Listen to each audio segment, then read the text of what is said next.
Hello every one. നമ്മൾ ഇന്ന് discuss ചെയ്യാൻ പോകുന്ന chapter how to speak so that people want to listen by Julian treasure.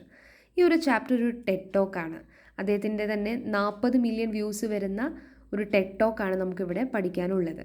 Julian treasure ലോകമെമ്പാടും അറിയപ്പെടുന്ന ഒരു പ്രാസംഗികനാണ് and an expert in communication and sound. അദ്ദേഹത്തിൻ്റെ കുറച്ച് ബുക്സ് ഇവിടെ പറയുന്നുണ്ട്. How to be heard and sound business.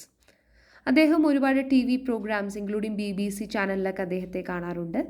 അദ്ദേഹത്തിന് ലഭിച്ച അവാർഡുകളുടെ പേരാണ് the Toastmasters International Golden Gavel award and the International Listening Association special recognition award. പിന്നെ അദ്ദേഹം 2003 ഒരു ദ സൗണ്ട് ഏജൻസി എന്ന് പറയുന്ന ഒരു audio branding consultancy company start ചെയ്തിരുന്നു. അതെന്തിനാന്ന് വെച്ച് കഴിഞ്ഞാൽ ഇപ്പോൾ വലിയ വലിയ ഗ്ലോബൽ ബ്രാൻഡ്സ് ഒക്കെ ഉണ്ടാവും.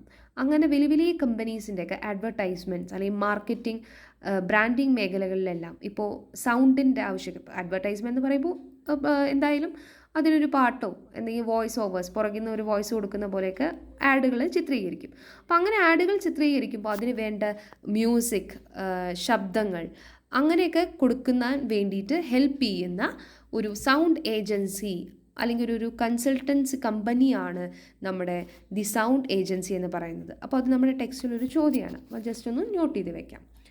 പിന്നെ അദ്ദേഹത്തിൻ്റെ ടെഡ് ടോക്ക് ഇവിടെ പറയുന്നത് എങ്ങനെയൊക്കെ നല്ല രീതിയിൽ നമുക്ക് സംസാരിക്കാം. അപ്പോൾ നമ്മുടെ സംസാരത്തിലുള്ള മോശപ്പെട്ട കുറച്ച് ബാഡ് ഹാബിറ്റ്സ് പറയുന്നുണ്ട്. ഇനി അതിൽ എങ്ങനെയൊക്കെ ഓവർകം ചെയ്യാം, കുറേ എക്സസൈസിനെ പറ്റിയിട്ടൊക്കെ പറയുന്നുണ്ട്. അപ്പോൾ കൂടുതൽ നമുക്ക് എന്തൊക്കെയാണെന്ന് വരുന്ന മിനിറ്റുകളിൽ നമുക്ക് പഠിക്കാം. ഈ ഒരു ടെഡ് ടോക്ക് സ്റ്റാർട്ട് ചെയ്യുന്നത് ഇങ്ങനെയാണ്. The human voice it's the instrument we all play and it's A most powerful sound in the world. അതായത് മനുഷ്യൻ്റെ ശബ്ദം എന്ന് പറയുന്നത് ഒരു യൂണിവേഴ്സൽ ടൂളായിട്ടാണ് ഇവിടെ പറയുന്നത്, അല്ലെങ്കിൽ എല്ലാ ആളുകളും ഉപയോഗിക്കുന്ന ഒരു ഉപകരണമായിട്ട്. ആ ഒരു ഉപകരണത്തിന് ഒരുപാട് അധികം ഇമ്മൻസീവ് പവറുണ്ട്, ഒരു ഭയങ്കര ശക്തിയുള്ള ഒന്നാണ്. ആ ശക്തി എന്നുള്ളത് കൊണ്ട് എന്താണ് ഉദ്ദേശിക്കുന്നത്? അതുകൊണ്ട് നല്ലതും ഉണ്ടാക്കാം, ചീത്തയായിട്ടുള്ളതും ഉണ്ടാക്കാം എന്നാണ് പറയുന്നത്. ഫോർ എക്സാമ്പിൾ, ഇപ്പോൾ നമ്മുടെ സംസാരത്തിലൂടെ ഒരാളെ നമുക്ക് മുറിവേൽപ്പിക്കാൻ സാധിക്കും, അല്ലെങ്കിൽ അവരെ ഹേർട്ട് ചെയ്യാൻ സാധിക്കും. അതുപോലെ തന്നെ നമ്മുടെ സംസാരത്തിലൂടെ ഒരാളെ ആശ്വസിപ്പിക്കാനും സാധിക്കില്ലേ, അല്ലെങ്കിൽ സ്നേഹിക്കാനും സാധിക്കില്ലേ?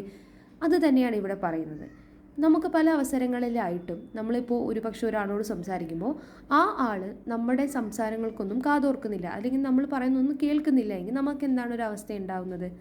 അപ്പോൾ നമ്മൾ എങ്ങനെയൊക്കെ നല്ല രീതിയിൽ സംസാരിക്കണം, how to communicate effectively and bring about change എന്നതിനൊക്കെ പറ്റിയിട്ടാണ് ഇവിടെ ജൂലിയൻ ട്രെഷർ പറയുന്നത്. അപ്പം അദ്ദേഹത്തിൻ്റെ അഭിപ്രായത്തിൽ അദ്ദേഹം കുറച്ച് 7 ബാഡ് ഹാബിറ്റ്സ് അല്ലെങ്കിൽ 7 ഡെഡ്ലി സിൻസ് അദ്ദേഹം കമ്മ്യൂണിക്കേഷനിൽ കണ്ടെത്തിയിട്ടുണ്ട്. അത്തരം ബാഡ് ഹാബിറ്റ്സ് അദ്ദേഹം ഒഴിവാക്കാനാണ് പറയുന്നത്. അങ്ങനെ ഒഴിവാക്കുന്നതിലൂടെ നമുക്ക് നല്ലൊരു പ്രാസംഗികനായി മാറാൻ പറ്റും എന്നാണ് പറയുന്നത്. ഏതൊക്കെയാണ് the 7 deadly sins of speaking? First, gossiping. Second, judging. Third, negativity. Fourth, complaining. Fifth, excuses. Sixth, exaggeration. Seventh, dogmatism. ഇത്രയും കാര്യങ്ങൾ ഇനി എന്തൊക്കെയാണ് അദ്ദേഹം പറയുന്നതെന്ന് നമുക്ക് ഡീറ്റെയിൽ ആയി നോക്കാം. First one, gossiping. ഗോസിപ്പിംഗ് എന്ന് വെച്ച് കഴിഞ്ഞാൽ ഫോർ എക്സാമ്പിൾ, ഇപ്പോൾ ഞാനും വേറൊരു വ്യക്തിയും കൂടെ സംസാരിച്ചിരിക്കുകയാണ്. ഞാൻ നിങ്ങളെ പറ്റിയിട്ട് വേറൊരു വ്യക്തിയോട് ഇല്ലാത്തത് ഓരോന്നും പറയുന്നതിനെയാണ് ഗോസിപ്പിംഗ് എന്ന് പറയുന്നത്. നിങ്ങളിപ്പോൾ സ്ഥലത്ത് പ്രസൻ്റ് ആയിട്ടില്ല, പക്ഷേ നിങ്ങളെ പറ്റി ഇല്ലാത്ത അവൻ അങ്ങനെയാണ്, ഇവൻ ഇങ്ങനെയാണ് എന്നുള്ളതൊക്കെ പറയുന്നതാണ് ഗോസിപ്പിംഗ് എന്ന് പറയുന്നത്. Speaking ill of somebody who is not present, അല്ലെങ്കിൽ സ്പ്രെഡിങ് റൂമേഴ്സ്, ഇപ്പോൾ കുശുകുശുപ്പ് പറയുക എന്നൊക്കെ നമ്മൾ പറയില്ലേ, അതിനെയാണ് നമ്മൾ ഗോസിപ്പിംഗ് എന്ന് പറയുന്നത്. ഇപ്പോൾ ഞാൻ നിങ്ങളെ പറ്റിയിട്ട് ഈ ആളോട് പറഞ്ഞു, അപ്പം നാളെ ആ പറഞ്ഞ ആളിനെ പറ്റിയിട്ട് വേറൊരാളോട് ഞാൻ പറയില്ലെന്ന് ആര് കണ്ടു? അപ്പോൾ അതൊരു നെഗറ്റീവ് മൈൻഡ് അല്ലെങ്കിൽ ഒരു നെഗറ്റീവ് എൻവയൺമെൻറ്റ് ഇവിടെ സൃഷ്ടിക്കുമെന്നാണ് പറയുന്നത്. അതിലൂടെ ആളുകൾക്ക് നമ്മളെ ട്രസ്റ്റ് ചെയ്യാനോ നമ്മളെ വിശ്വസിക്കാനോ സാധിക്കില്ല എന്ന് പറയുന്നു. അടുത്തത് ജഡ്ജിങ്. ജഡ്ജിങ് എന്ന് പറഞ്ഞു കഴിഞ്ഞാൽ ഇപ്പോൾ ഞാൻ നിങ്ങളുടെ അടുത്ത് നിങ്ങൾ ചെയ്ത് ശരിയായില്ല, നിങ്ങൾ പോരാ, നിങ്ങൾ നന്നല്ല, അങ്ങനെയൊക്കെ പറയുന്നതിനാണ് ജഡ്ജിങ് എന്ന് പറയുന്നത്. You did this wrong, you are not good enough. അപ്പോൾ അങ്ങനെ നിങ്ങൾക്ക് ഞാൻ നിങ്ങളുടെ മുഖത്തടിച്ച പോലെ നിങ്ങൾ നന്നല്ല എന്ന് പറയുമ്പോൾ നിങ്ങൾക്കത് എങ്ങനെയായിരിക്കും? That's make you feel uncomfortable. നിങ്ങൾക്കത് ഭയങ്കര ബുദ്ധിമുട്ടായിരിക്കും. അപ്പോൾ ഞാൻ ഈ പറയുന്നത് കേൾക്കാൻ നിങ്ങൾക്ക് താല്പര്യമില്ലാതെയാവും. അതാണ് ജഡ്ജിങ് എന്ന് പറയുന്നത്. So he saying that when someone criticises or make you feel bad during a conversation, it's hard to listen to them. നമ്മളെ ഇങ്ങനെ കളിയാക്കുക, ക്രിട്ടിസൈസ് ചെയ്യുക. അപ്പോൾ നമുക്ക് അദ്ദേഹത്തോട് കേൾക്കാൻ, അദ്ദേഹത്തെ കാതോർക്കാൻ നമുക്ക് ഒരു താല്പര്യമില്ലാതെ ആവും. സോ അങ്ങനെ ജഡ്ജ് ചെയ്യുന്ന ആളുകളുമായിട്ട് അങ്ങനെ കമ്മ്യൂണിക്കേഷൻ നമുക്ക് തുടരാൻ സാധിക്കില്ല. അവരെക്കുറിച്ച് നമുക്ക് തന്നെ ഉള്ളിലൊരു മോശമായിട്ട് അവർ മോശമാണ്, അവരെപ്പോഴും എന്നെ ജഡ്ജ് ചെയ്യുള്ളൂ, അവരുമായിട്ട് അധികം ഇനിയൊരു കമ്പനി വേണ്ട, അങ്ങനെ നമുക്കൊരു നെഗറ്റീവ് മൈൻഡ് സെറ്റ് അവരോട് നമുക്ക് തോന്നി തുടങ്ങാൻ സ്റ്റാർട്ട് ചെയ്യും. ഇനി അടുത്തത് നെഗറ്റിവിറ്റി എന്ന് പറഞ്ഞാൽ എന്താ? എപ്പോഴും എന്തോ ഒരു മോശപ്പെട്ട പോലെ ഒരു അവസ്ഥ.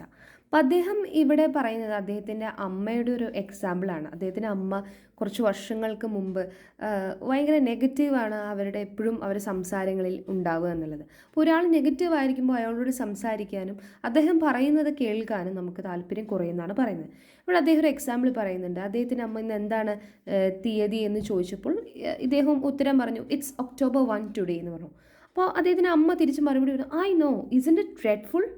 അതൊരു ഭയാനകമായിട്ടുള്ള കാര്യമല്ലേ എന്നാണ് അവർ ചോദിക്കുന്നത്. അല്ലാണ്ട് പോസിറ്റീവായിട്ട് അതെയോ ഇന്ന് October 1 വളരെ നല്ല ദിവസം എന്ന് പറയുന്നതിന് ഓപ്പോസിറ്റായിട്ട് വളരെ പേടിപ്പെടുത്തി, ഇറ്റ്സ് സോ ടെറിബിൾ എന്നുള്ള രീതിയിലാണ് അവർ ഉത്തരം പറയുന്നത്. So her response was filled with negativity. അപ്പോൾ ഒരു കോൺസ്റ്റൻ്റ്ലി എപ്പോഴും ഒരാളിങ്ങനെ ഭയങ്കര നെഗറ്റീവായിട്ട് എപ്പോഴും അയ്യോ അത് ശരിയില്ല, ഇത് ശരിയല്ല, അത് ശരിയായി, ഞാൻ ചെയ്തത് ശരിയായില്ല, കംപ്ലൈനിങ് എബൌട്ട് എവ്രിതിങ്, എല്ലാത്തിനെ പറ്റിയിട്ട് ഇല്ലാത്ത കുറ്റങ്ങൾ ഇങ്ങനെ പറയില്ല. അങ്ങനെ ഒരു നെഗറ്റീവ് മൈൻഡ് സെറ്റ് കൊണ്ടുവരികയാണെങ്കിൽ അത് നമ്മുടെ കമ്മ്യൂണിക്കേഷനെ ഒരുപാട് ബാധിക്കും എന്നാണ് പറയുന്നത്. ഇനി ഈ നെഗറ്റിവിറ്റിയുടെ തന്നെ വേറൊരു തരം എന്ന് നമുക്ക് വേണമെങ്കിൽ കംപ്ലൈനിങ്ങിനെ പറയാം. കംപ്ലൈനിങ് ആണ് നമ്മുടെ 4ാമത്തെ ബാഡ് ഹാബിറ്റ്. അദ്ദേഹം പറയുന്നത് this is the national art of UK, United kingdom, അല്ലെങ്കിൽ ഇറ്റ്സ് അവർ നാഷണൽ സ്പോർട്ട്. ഈ യുണൈറ്റഡ് കിങ്ഡം എന്നല്ല, ഏത് രാജ്യത്തെ ആളുകളെ എടുത്ത് നോക്കുകയാണെങ്കിലും നമ്മുടെ മെയിൻ പരിപാടി എല്ലാത്തിനെയും നമ്മൾ കുറ്റം പറയുക അല്ലെങ്കിൽ കംപ്ലൈൻറ്റ് ചെയ്യുക, അത് ശരിയായില്ല, ഇത് ശരിയായില്ല. ഈവൻ നമ്മൾ ഗവൺമെൻറ്റിനെയും പൊളിറ്റിക്സിനെയും വെതറിനെയും സ്പോർട്സിനെയും എല്ലാം നമ്മൾ കുറ്റം പറയും.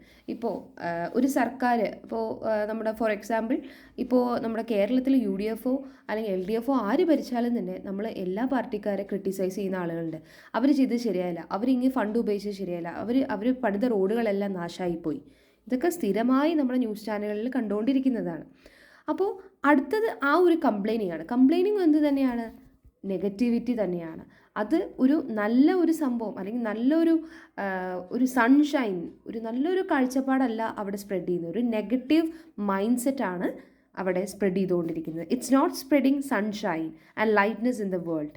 അപ്പോൾ ആ ഒരു complaints only spread negativity rather than positivity. അപ്പോൾ കംപ്ലൈൻറ്റ്സ് എന്ന് പറയുന്നത് എപ്പോഴും ഒരു നെഗറ്റീവായിട്ടുള്ള കാര്യമാണെന്നാണ് പറയുന്നത്. ഇവിടെ അദ്ദേഹം ഒരു സെൻറ്റൻസ് പറയുന്നുണ്ട്, complaining is A viral misery എന്ന്. എന്താണ് അതുകൊണ്ട് ഉദ്ദേശിക്കുന്നത്?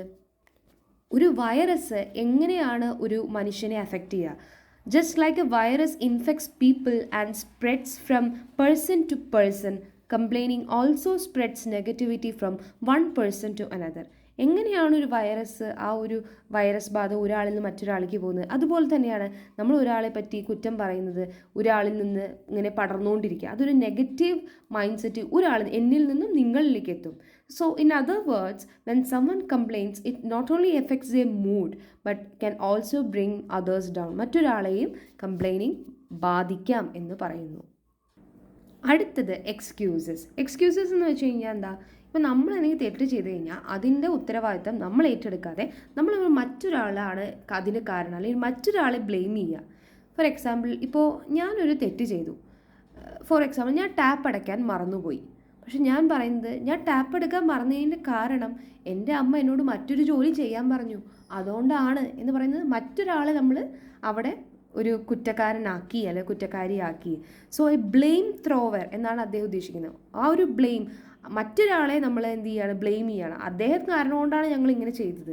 അപ്പോൾ അങ്ങനെ എക്സ്ക്യൂസസ് പറയുന്നതും നമ്മുടെ കമ്മ്യൂണിക്കേഷനിൽ തെറ്റാണ് എന്നാണ് പറയുന്നത്. അടുത്തത് എക്സാജറേഷൻ.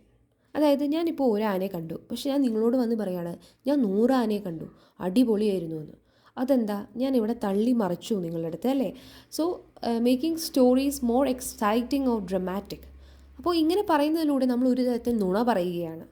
അപ്പോൾ അത് നമ്മുടെ ലാംഗ്വേജിൻ്റെ ക്വാളിറ്റിയെ ഒരു പക്ഷേ ഡിമിനിഷ് ചെയ്യാനും സാധ്യതയുണ്ട്. അപ്പോൾ ഇത്തരം എക്സാജുറേഷൻസ് നമ്മുടെ സംസാരങ്ങളിൽ ഒഴിവാക്കണമെന്നാണ് പറയുന്നത്.